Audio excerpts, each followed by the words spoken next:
Nah baik, selamat siang. Terima kasih karena kalian sudah mau meluangkan waktu kalian untuk mengikuti konseling kelompok bersama kakak. Nah jadi konseling kelompok kita hari ini seperti yang sudah kalian tahu, minggu lalu kakak sudah mengatakan bahwa kita akan membahas tentang topik keterlambatan dalam pembelajaran. Nah ini adalah ruang yang aman untuk kita berbagi pengalaman, perasaan, dan juga mencari solusi bersama. Sebelum kita mulai, mari kita sepakati aturan kelompok.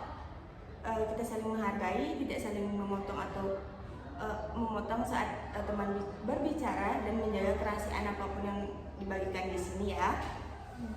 Nah, jadi dalam konseling kelompok ini kakak akan memakai teknik bibliokonseling yang dikenal dengan biblioterapi. Nah, sebagaimana dinyatakan oleh jadi teknik ini bertujuan untuk mengubah perilaku manusia dengan menjadikan bahan bacaan sebagai media terapi. Nah, teknik ini penting seleksi cerita bagi anak-anak karena hal tersebut berpengaruh terhadap pola pikir dan moral mereka di masa depan. Dari berbagai pendapat tersebut dapat disimpulkan bahwa bibliokonseling merupakan metode bimbingan yang membantu individu memahami diri dan lingkungannya, serta menemukan solusi atas permasalahan yang dihadapi dengan memanfaatkan bahan bacaan sebagai sumber inspirasi. Nah, nanti kakak akan memberikan kalian sumber bacaan yang bisa kalian baca, dan kakak akan menanyakan pesan dan juga kesan dari bacaan tersebut. Sebelum itu, sebagai langkah awal, saya ingin kalian bercerita. Coba pikirkan dalam minggu-minggu terakhir ini, apa yang membuat kalian sering terlambat menyelesaikan tugas atau mengikuti pembelajaran? Siapa yang mau mulai berbagi? Saya. Silakan. Baik Bu, terima kasih. Saya coba mulai. Sebenarnya saya sendiri merasa sedih setiap kali tugas saya terlambat dikumpulkan. Bukan karena saya sengaja menunda, tetapi karena seringkali merasa tidak punya energi untuk mulai. Pulang sekolah saya biasanya sudah lelah, lalu di rumah suasananya kadang-kadang mendukung untuk belajar. Suara TV keras, adik saya sering rewel. Akhirnya saya memilih tiduran dulu, tapi malah jadi ketiduran sampai malam. Pas bangun sudah capek dan tugas jadi terbengkalai. Saya sering berminat besoknya mau lebih disiplin, tapi terulang lagi. Nah, terima kasih adik. Jadi kamu sudah mau berbagi cerita dengan jujur. Jadi kakak harap bisa memahami betapa sulitnya belajar dalam situasi rumah yang kurang mendukung. Bagaimana perasaanmu setiap kali tugas terlambat dikumpulkan? Saya merasa bersalah Bu, apalagi kalau lihat teman-teman sudah selesai duluan, saya takut dianggap malas, padahal saya juga mau berusaha. Nah, kakak mengapresiasi keberusahaan kamu itu. Jadi bagaimana denganmu? Apa yang bisa menjadi kendala sehingga kamu terlambat dalam pembelajaran? Kalau saya Kak, sejujurnya lebih karena kebiasaan saya sendiri. Saya suka menunda. Waktu habis sekolah saya pikir nanti dulu mau istirahat sebentar, main HP sebentar. Tapi tanpa sadar, itu sebentar jadi lama. Kadang-kadang saya malah sampai lupa kalau ada tugas, nanti pas udah malam baru ingat. Itu pun sudah ngantuk. Sering juga saya bohongin diri sendiri, bilang tugasnya masih bisa dikerjakan besok, padahal besoknya malah makin numpuk. Terima kasih adik. Jadi kamu sudah sangat jujur. Menunda memang sering menjadi masalah banyak orang, dan kamu sudah menyadari hal itu. Bagaimana perasaanmu setelah mendengar tugas menumpuk? Saya jadi stres sendiri Kak, rasanya pusing dan kadang malah makin malas mulai karena tugasnya sudah banyak. Baik, kakak mengerti dengan hal itu. Sekarang adiknya bagaimana dengannya? Kalau saya Kak, masalahnya lebih ke waktu di rumah. Ibu saya sakit dan seringkali saya harus membantu pekerjaan di rumah. Kadang saya harus masak, bersih-bersih, atau jagain adik. Kalau sudah selesai semua, saya sudah merasa sangat capek. Kadang baru mulai pegang buku di malam hari, tapi saya sudah merasa ngantuk. Saya tahu sekolah penting, tapi saya juga nggak tega kalau nggak bantuin kerjaan rumah. Baik, kakak mengerti. Kakak sangat menghargai tanggung jawabmu pada keluarga. Jadi kakak harap kamu bisa punya niat baik.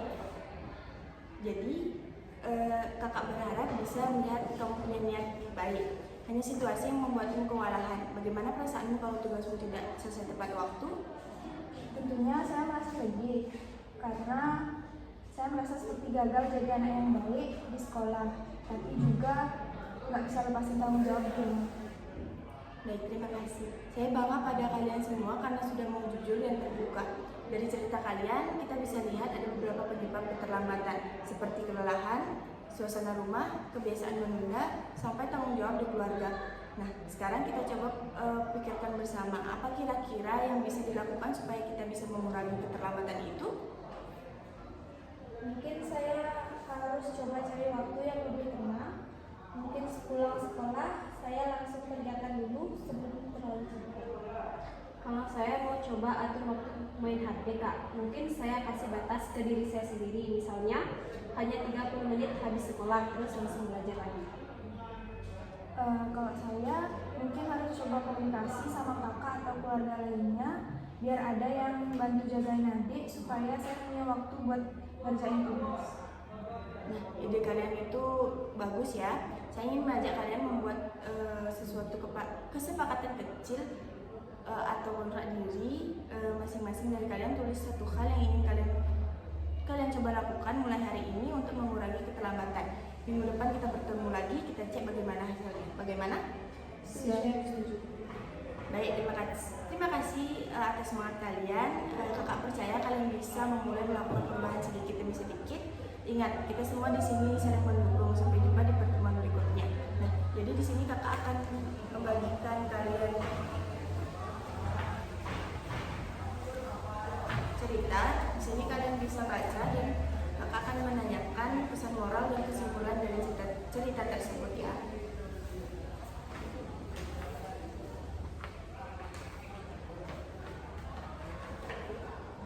Nanti bacanya satu orang kan di bawahnya.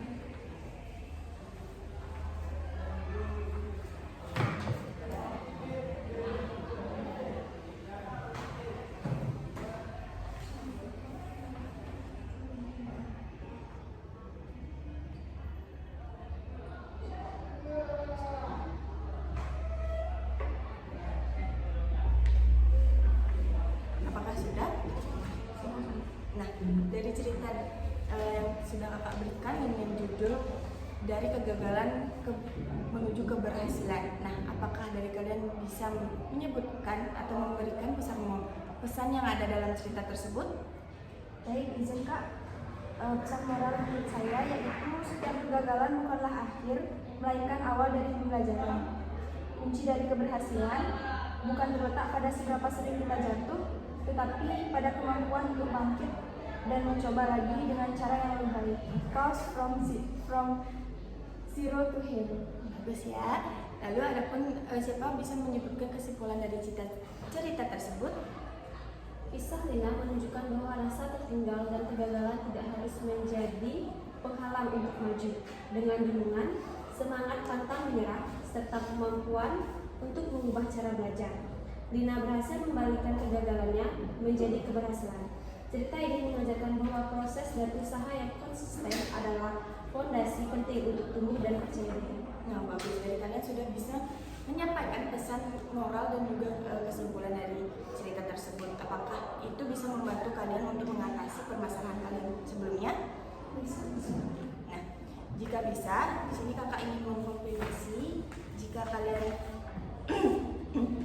jika terdapat hal yang ingin ditanyakan lagi, kalian bisa menghubungi kakak. Nanti kakak akan memberikan kontaknya kepada kalian untuk melakukan konseling lebih lanjut ya. Jadi kami ucapkan terima kasih atas partisipasi kalian. Mohon maaf bila ada kesalahan dari kakak ucapkan terima kasih dan kalian bisa kembali ke tempat duduknya.